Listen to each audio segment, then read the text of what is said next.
Hello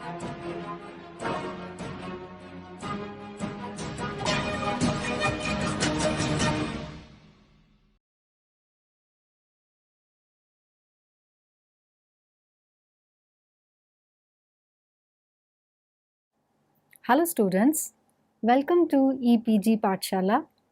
I am Dr. Anupama, Professor at Department of Economics, Punjabi University, Patiala. I am here talking on behalf of Dr. Falendra Kumar Sudan, Professor, Department of Economics, University of Jammu. I am going to talk about the module Population, Gender and Climate Change from Demography of Climate Adaptation. So students, we are going to discuss about the population dynamics, their interrelationships with climate change with a gender perspective.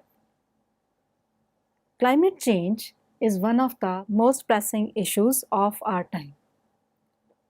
Population and ecosystems around the globe are already facing the brunt of climate change. Climate change has threatened to set back development efforts by decades. However, the impacts are not being felt uniformly around the globe. Poor people around the globe will be mostly vulnerable to the negative effects of climate change. Majority of the world's poor are women. Women therefore represent the most vulnerable group. Women in many parts of the world still lack land ownership, reproductive healthcare education, and information. They still have poor access to formal financial systems and face unequal access to decision making. All this undermine the well-being of women as well as their families and communities as a whole. In addition, women are an untapped resource in efforts to cope with climate change and reduce the emissions that cause it. Women as innovators, organizers, leaders, educators, and caregivers are distinctly positioned to help reduce the damaging consequences of changing climate. To ensure that women contribute to and benefit from equitable climate solutions, it is important to incorporate into climate change policies, projects, and funds a gender perspective. This module has these objectives: to understand the dynamics of population, gender, and climate change, to analyze the consequences of climate change in gender perspective, to assess the gender perspective in adaptation plans, and to suggest the policy suggestions for gender mainstreaming in climate change context. Men and gender inequality. Women generally are not the only one who are affected by gender inequities and traditional roles. In most of the cases, men also directly suffer from their imposed gender roles. For instance, when Hurricane Mitch hit Central America in 1998, more men than women died because of societal expectations that men should carry out high-risk rescue activities. Communities lost lives unnecessarily and will therefore take much longer to recover. Men have specific vulnerabilities linked to their socialized gender roles, traditional norms, and values, and the way in which prevailing ideas of masculinity are constructed that affect their health and safety. Around the world, women have made significant strides towards social equality and gaining rights. But even then, the socioeconomic status of women remains lower than men, which makes them disproportionately vulnerable to environmental changes. The poor and disadvantaged women, whether living in developed or developing countries, are unequally affected by natural disasters. They are overrepresented in death tolls. Moreover, this discrepancy in death rates mounts up with the strength of the disaster. Weather extremes and women. During natural disasters, women and children are 14 times more likely to die than men. About 1,40,000 people died in 1991 cyclone in Bangladesh. The mortality rate of women over 40 was 31%. More than 70% of the dead from the 2004 Asian tsunami were women.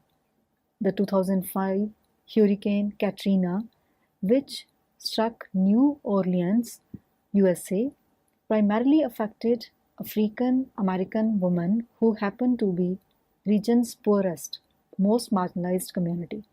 Due to Cyclone Nargis, which hit the Ayeyarwady Delta in Myanmar in 2008, an estimated 87% of unmarried women and 100% of married women lost their main source of income.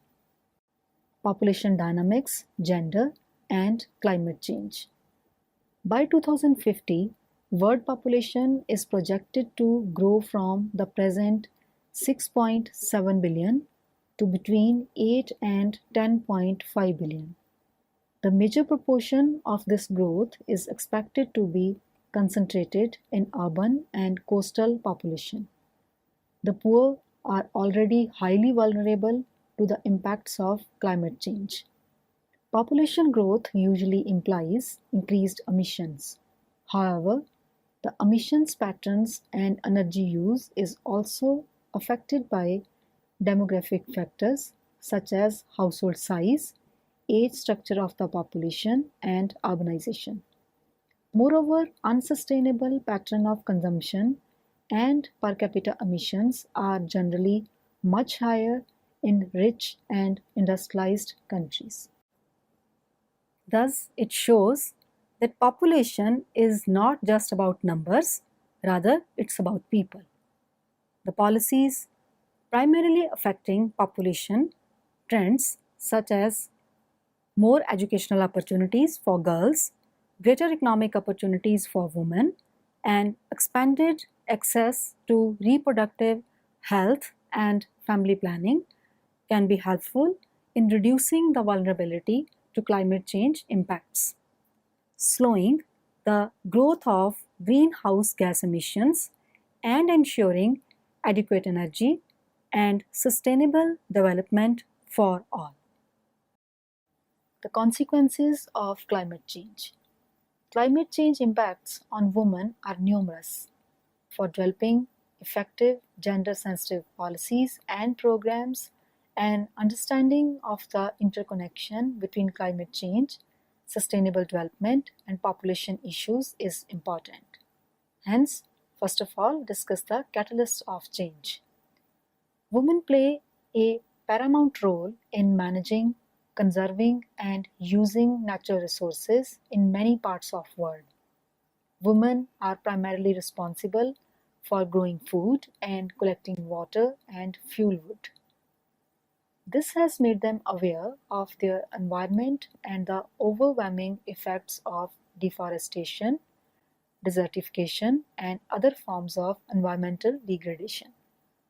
Women can well become the agents of change through mitigation, management, and adaptive activities in their households, workplaces, communities, and countries. Women are taken as victims of climate change and natural disasters. Not only this, within their communities, women can be proved to be efficient leaders in addressing the harmful effects of climate change. Women's involvement in devising early warning systems and reconstruction efforts has largely helped communities in managing better when natural disaster hits. Women's efforts must be integrated into climate change policies, and the same should be endorsed through capacity building. Women can also be leading the way. In Mali, 90% of energy source is through burning wood and charcoal. Rural women in Mali have developed sustainable alternatives to the wood trade. Excessive dependence on wood for fuel has resulted in extensive deforestation and desertification, which in turn has led to subsequent soil erosion and erratic flooding. All this adversely affects agriculture and infrastructure. In order to reduce dependence on wood and controlling resulting deforestation, a project has been initiated to educate women about alternative livelihood activities. It is also engaging rural women in micro-lending programs, literacy, and training. Since the implementation of the project in 2001, 80% of the women have stopped or significantly reduced wood usage. Women have taught their families about preservation of the environment. In addition, with their increased income, women are now able to send their children to school. Women are also the environmental managers. The people in the Pintadas district of Brazil depend primarily on agriculture for their livelihoods, but undependable irrigation system and water scarcity has made it difficult to tackle poverty.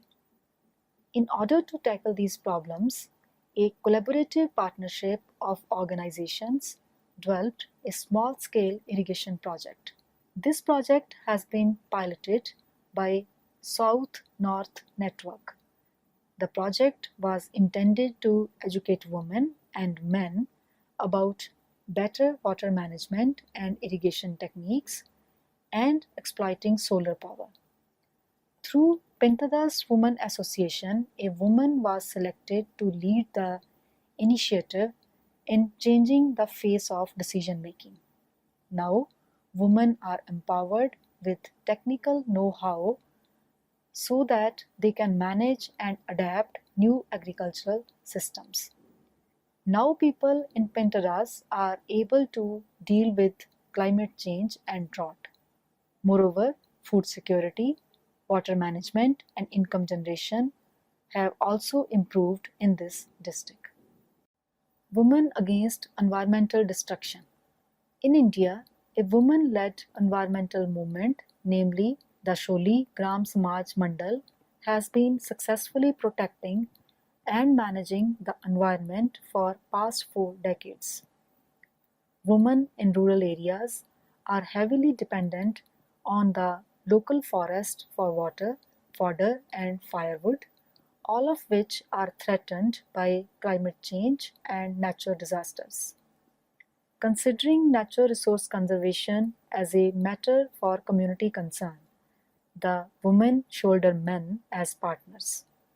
Women's involvement resulted in extensive reforestation, reduced damage from floods and landslides, and less women drudgery. In this moment, women has effectively demonstrated their leadership abilities and helped in improving the sustainability of their environment, which has challenged government policies and traditional assumptions about gender roles. Equality in climate change policy. Gender equality has been broadly identified as a precondition for sustainable development and as central to global initiatives such as Millennium Development Goals. But in spite of this wide recognition, a gender perspective is missing from climate change policy. The United Nations Framework Convention on Climate Change, that is UNFCCC, is the overall framework for intergovernmental efforts to address the challenges posed by climate change. In the critical negotiations under UNFCCC, many parties and gender advocates alike are striving to include gender perspective in the new global commitments, funds, and projects. The decision making and implementation of policies and programs at both national and local levels should respond to vulnerabilities and exploit the potentials of both women and men. The challenging and costly adaptation should be prevented through commitments to mitigation. Adaptation activities should be prioritized, particularly for vulnerable communities, including women, children, the elderly, and people with disabilities and indigenous people. Investments in mitigation and adaptation should be increased. At the same time, these should be based on gender analysis. Investments in voluntary family planning and reproductive health access will help in empowering women, lowering fertility rates, improving maternal and child health, and slowing population growth. All of these will help in mitigating climate change and creating more resilient, adaptive communities. National Adaptation Program of Action, that is NAPA, and climate policies should incorporate gender and population issues to effectively meet the goals. Now we can discuss about the policy that supports gender equality. It is well established that women and men are affected differently by climate change. The government across the globe need to consider this differential impact while developing policies to reduce emissions and cope with the impacts of climate change. The policies that consider the particular needs and capacities of both women and men are more likely to be effective. IPCC, in its fourth assessment report of 2007, confirmed climate change impacts will vary depending on gender, age, and class, with the poor most likely to suffer. Due to gender inequalities, women and girls are disproportionately vulnerable. Majority of world's poor are women.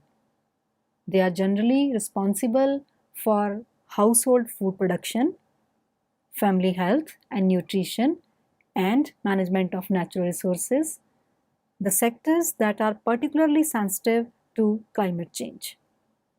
However, women are not merely victims, they are also agents of change and have unique knowledge and capabilities.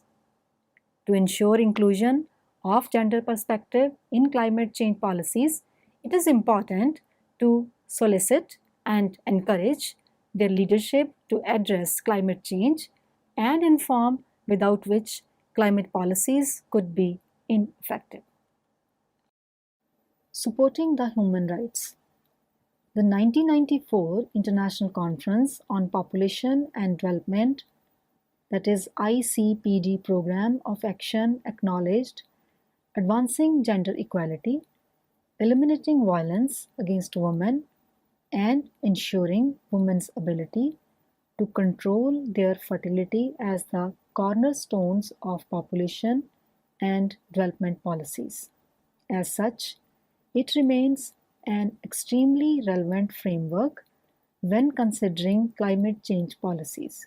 Thus, in the mitigation and adaptation measures, it should ensure that ICPD principles, including a human rights-based approach to reproductive health and rights rather than a focus on demographic targets, remain at the center of climate change and population policies.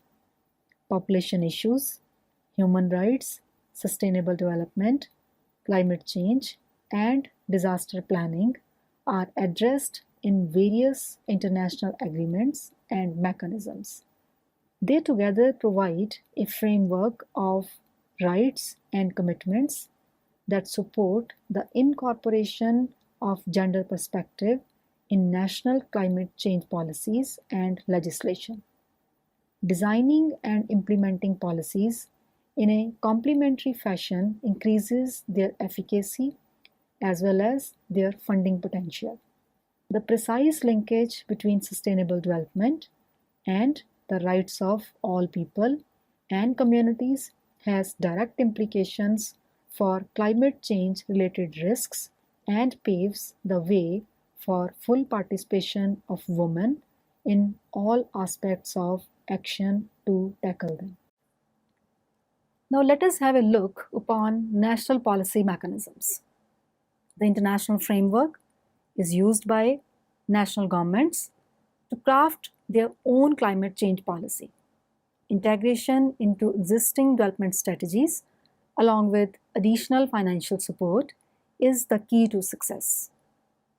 By addressing inequities, building resilience, and lowering long-term development costs, adaptation, mitigation, and disaster risk management with a gender perspective will help fighting poverty and injustice.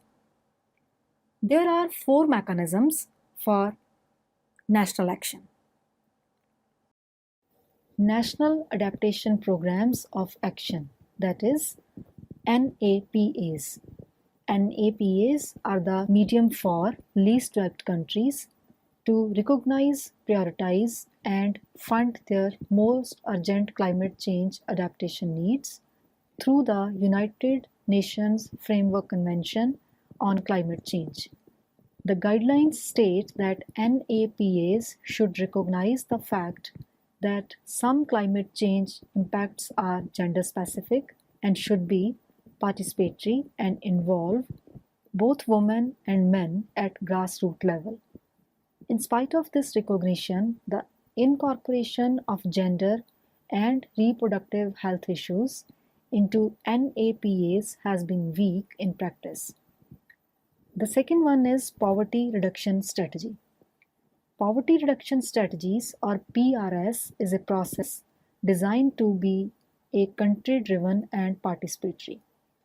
It makes countries eligible for debt relief under the HIPC, that is Heavily Indebted Poor Countries Initiative for lending from the World Bank and IMF.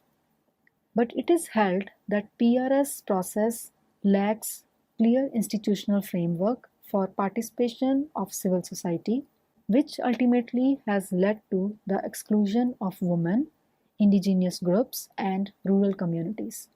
Although it provides an opportunity to integrate climate change action into country strategies via the PRS papers, fewer countries have done so.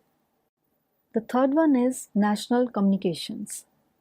National communications are necessary for parties to the UNFCCC. National communications quantify greenhouse gas emissions, assess vulnerabilities, and report on the national situation. Thus, they can help all governments in identifying where to integrate gender issues into climate change actions and policies. In compliance of common but differentiated responsibilities, developed countries must specify policies and measures in place.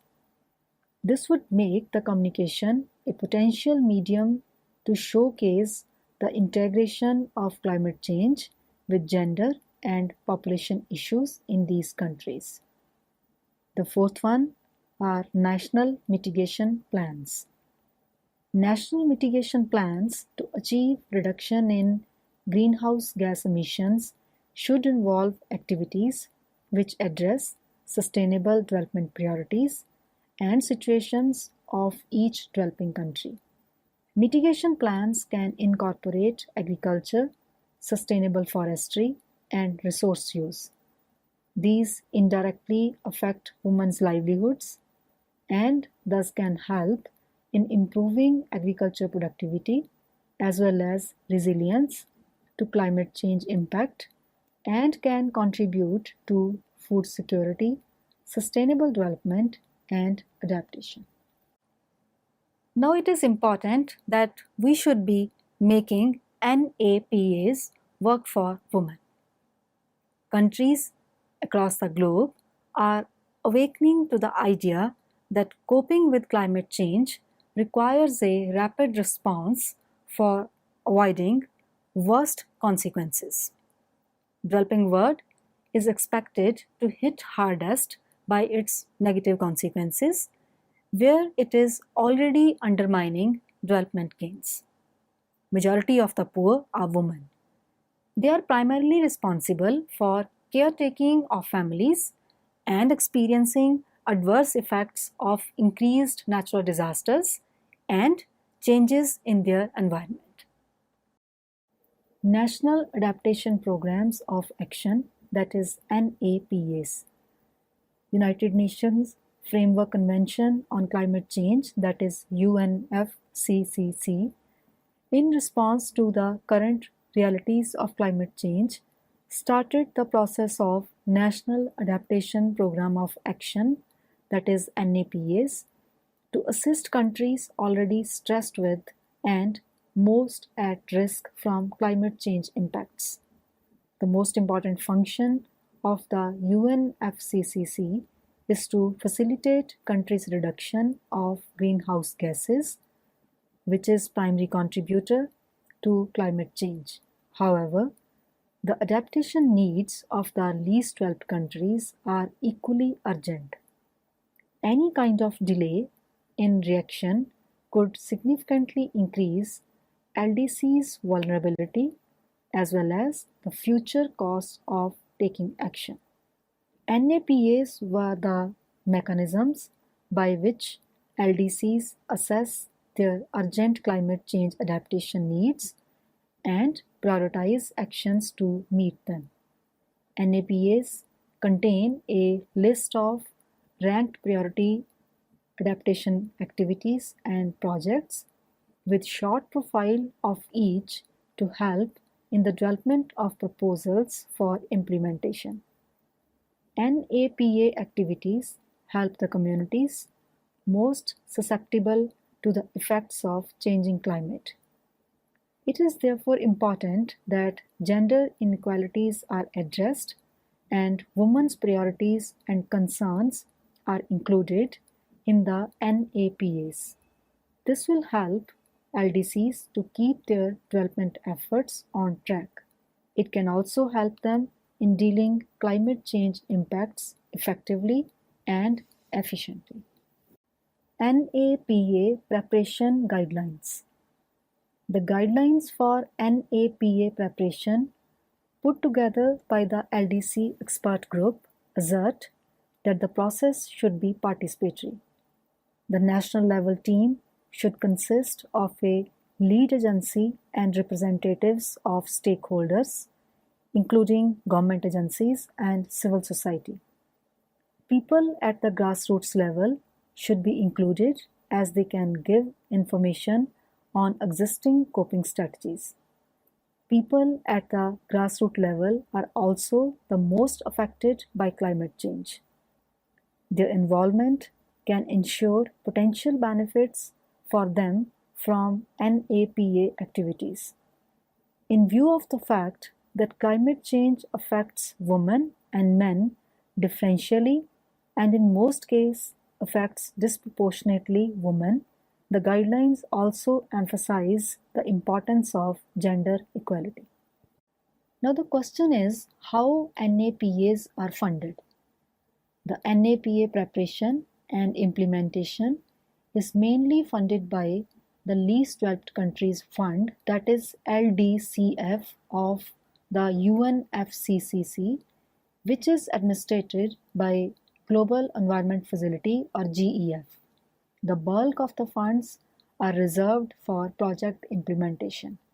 The LDCs, after submitting a completed NAPA to the UNFCCC Secretariat, are eligible for and will receive equal access to implementation funding. Now we can analyze gender perspective in adaptation plans. As recognized by NAPA guidelines, a number of climate change impacts are gender specific, and overall its effects are greater on women than men. Climate change is expected to make the tasks of growing and preparing food, collecting fuel and water, and providing care to the sick in the family and community more burdensome. Demands on women's already limited time will increase. Moreover, increased number of school-going girls may be pulled out to help. In addition, women's lack of property rights and control over natural resources means that they have fewer choices when it comes to adaptation. Women's life expectancy is significantly reduced by natural disasters. Women are also made more vulnerable by their lack of involvement in disaster prevention and preparedness programs. At the same time, women are often prepared to take action to mitigate and adapt to climate change as a means of risk aversion and resiliency building. Women play an important role in managing natural resources. They are, as noted by many NAPAs, the repositories of traditional knowledge on sustainable practices and coping strategies. If they are provided with required information and skill, they can prove to be effective innovators and leaders in climate change adaptation and mitigation at the community level. Collective action is needed to meet growing challenges such as water scarcity and seasonal droughts. Without women's participation, adaptation plans and programs simply will not work.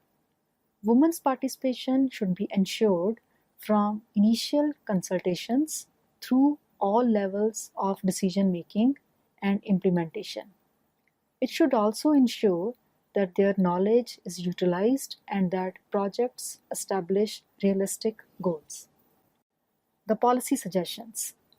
All multilateral climate financing mechanisms should be reviewed to assess their ability in mobilizing and allocating funds to those most impacted by climate change and disaster. Innovative, non-debt creating multilateral financing mechanisms, such as a single global climate change fund, should be developed. Negotiations on a global North-South deal on climate finance should be done on basis of no climate justice without gender justice. All efforts should be made to mainstream a gender perspective in all financial mechanisms and instruments associated with climate change at all stages, including design, implementation, monitoring, and evaluation.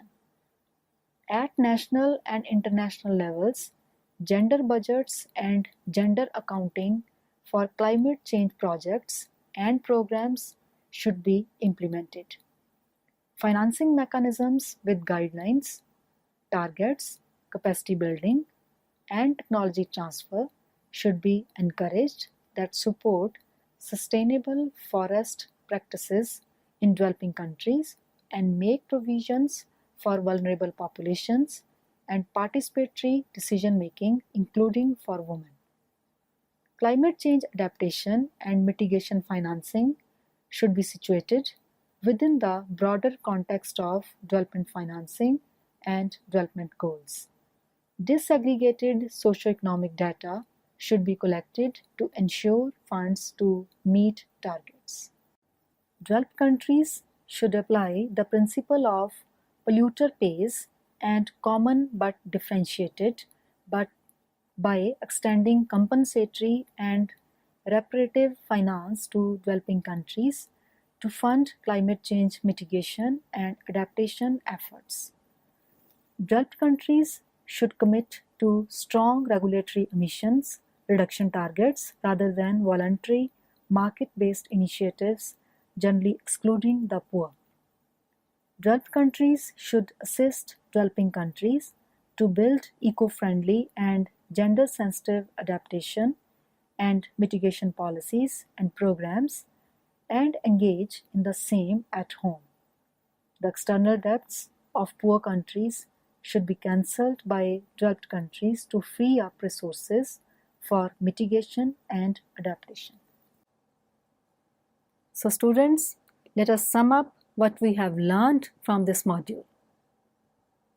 Developing countries should make climate financing policies and resource allocations responsive to people's needs.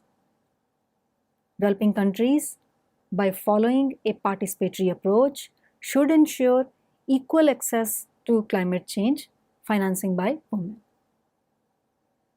Foreign and domestic investments should be directed towards mitigation and adaptation through the provision of subsidies and incentives, particularly in areas with strong gender equality and poverty reduction impacts such as agriculture.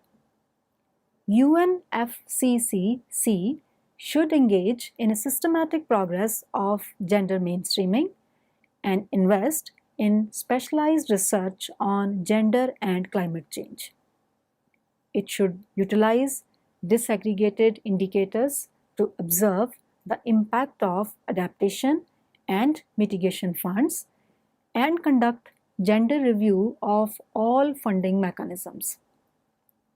UNFCCC should also ensure mitigation strategies, fund new green technologies, and develop an implicit necessary GHG emissions regulations. That's all with today's lecture. I hope you must have enjoyed it. Thank you.